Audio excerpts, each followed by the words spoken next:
CM Chandrababu Swarnandhra 2047కు Srikakulam చుట్టి AP అభివృద్ధికి మార్గనిర్దేశం చేశారని ఆర్థిక మంత్రి పయ్యావుల కేశవ్ అన్నారు. ఏపీ ప్రభుత్వం 2025-26 ఆర్థిక సంవత్సరానికి సంబంధించిన బడ్జెట్ను అసెంబ్లీలో ప్రవేశపెట్టారు. ఆర్థిక మంత్రి పయ్యావుల కేశవ్ అసెంబ్లీలో బడ్జెట్ను సమర్పించారు. అమరావతి రైతుల పోరుబాటును ఈ సందర్భంగా పయ్యావుల గుర్తు చేశారు. గ్రోత్ ఇండియాగా అమరావతిని తీర్చిదిద్దాలన్నదే తమ ప్రభుత్వ లక్ష్యమన్నారు. చిన్నాభిన్నమైన వ్యవస్థను గాడిలో పెడుతూ బకాయిలు చెల్లించామని చెప్పారు. ఇప్పటి వరకు 73% పోలవరం ప్రాజెక్టును పూర్తయిందని, 2027 నాటికి పోలవరం పూర్తి కానుందని మంత్రి పయ్యావుల కేశవ్ అసెంబ్లీలో తెలిపారు. గౌరవ ముఖ్యమంత్రి శ్రీ నారా చంద్రబాబు నాయుడు గారు మన రాష్ట్రాభివృద్ధి కోసం 1990వ దశకంలోనే విజన్ 2020 డాక్యుమెంట్ ను రూపొందించారు. అప్పటి ప్రతిపక్షాలు ఆ ఆలోచనని విమర్శించాయి. కానీ నేటి హైదరాబాద్ ను చూసినట్లయితే వారి విజన్ సాకారమైంది. ఇదే ఆయన దార్శనికతకు సామర్థ్యానికి నిదర్శనం. మళ్లీ 2024లో మరొక గొప్ప విజన్ ను దిశానిర్దేశం చేస్తూ గౌరవ ముఖ్యమంత్రి గారు స్వర్ణాంధ్ర 2047కు శ్రీకారం చుట్టి రాష్ట్రాభివృద్ధికి మార్గనిర్దేశనం చేశారు. 15% పైగా రాష్ట్ర స్థూల దేశీయ ఉత్పత్తి వృద్ధి రేటును స్థిరంగా సాధించడం, తలసరి ఆదాయాన్ని పెంచడం, పేదరికాన్ని రూపుమాపడం ద్వారా అభివృద్ధి ఫలాలను అత్యంత అణగారిన వర్గాలకు అందించడమే దీని లక్ష్యం. అప్పులు చేయడమే తప్ప అప్పులు తీర్చడాన్ని మరిచిన గత ప్రభుత్వం తప్పుడు విధానాలను సరిచేస్తున్నాం. ప్రభుత్వం కాంట్రాక్టర్లను బ్లాక్ లిస్ట్ లో పెట్టడం చూశాం. కానీ గత పాలకుల విధానాల వల్ల ఆంధ్రప్రదేశ్ ప్రభుత్వాన్నే కాంట్రాక్టర్లు బ్లాక్ లిస్ట్ లో పెట్టి పనులు చేయడానికి ముందుకు రాని పరిస్థితి ఏర్పడింది. ఈ పరిస్థితి నుంచి రాష్ట్రాన్ని తప్పించాం. 24 నుండి రాష్ట్ర ఆర్థిక వ్యవహారాలను సమర్థవంతంగా నిర్వహించడం ద్వారా రాష్ట్ర ప్రభుత్వాన్ని గాడిలో పెడుతున్న విధి విధానాలను ముచ్చుకు తెలియజేస్తున్నాను. జూన్ 12, 2020 నాటికి ఉన్న 23,556 కోట్ల రూపాయలను, వేల కోట్ల రూపాయల బకాయిలను చెల్లించాం. అధ్యక్ష, గత ప్రభుత్వం 93 కేంద్ర ప్రాయోజిత పథకాలను నిలిపివేసింది.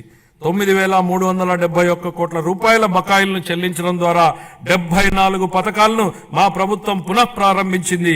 దీనివల్ల కేంద్రం ప్రభుత్వం నుంచి మన రాష్ట్రానికి మరిన్ని నిధులు అందాయి. 2024 నుంచి అతి తక్కువ సమయంలోనే మా ప్రభుత్వం మేనిఫెస్టోలో ఇచ్చిన ఈ కింది ప్రధాన హామీలను నెరవేర్చింది. ఎన్టీఆర్ భరోసా పెన్షన్లను నెలకు 4,000 రూపాయలకు పెంచడం జరిగింది.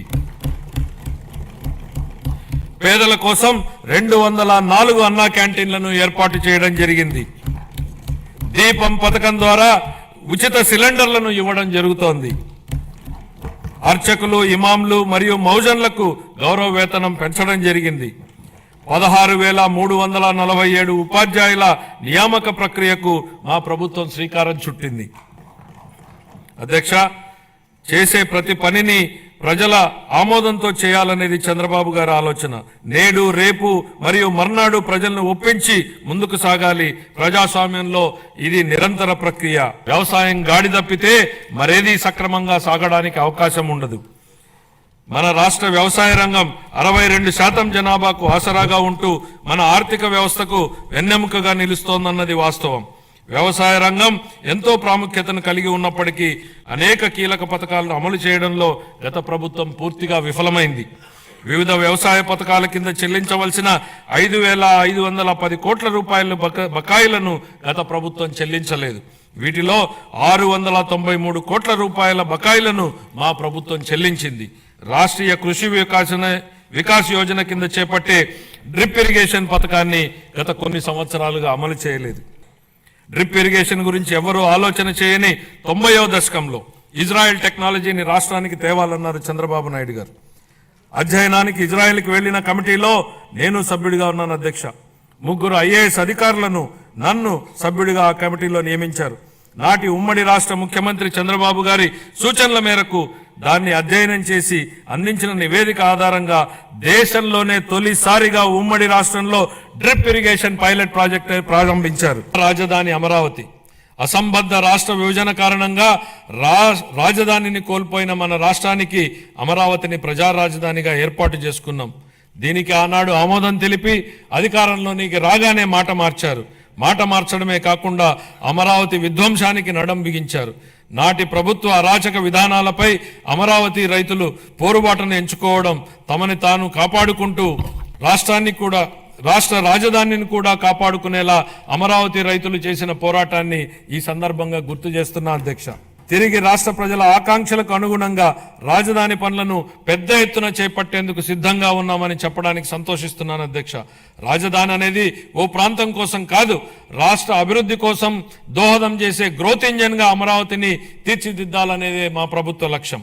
మహారాష్ట్ర అభివృద్ధికి ముంబై ఎంత కీలకమో, తెలంగాణ అభివృద్ధికి హైదరాబాద్ ఎంత ముఖ్యమో, మన రాష్ట్ర ఆర్థిక వ్యవస్థను ముందుకు తీసుకెళ్లడానికి అమరావతి నిర్మాణం కూడా అంతే అవసరం. పోలవరం ప్రాజెక్టు ప్రస్తుత మరియు భావితరాల ప్రజలకు జీవితాలను మెరుగుపరుస్తుందని, అలాగే రాయలసీమ ప్రాంతం మరియు ఉత్తర కోస్తా జిల్లాల భవిష్యత్తును మారుస్తుందని మా ప్రభుత్వం బలంగా విశ్వసిస్తోంది.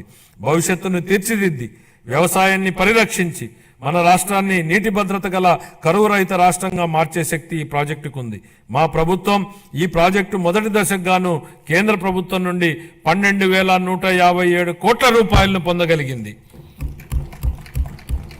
ఇప్పటికి 73% పురోగతిని సాధించిన ఈ ప్రాజెక్టు 2027 నాటికి పూర్తి కానుంది. గోదావరి జలాలు ఏటా 2,000 టీఎంసీల నీరు సముద్ర పాలవుతున్న పరిస్థితి ఓవైపు, నీరు లేక ఎడారిగా మారుతున్న రాయలసీమ ప్రాంతం మరోవైపు.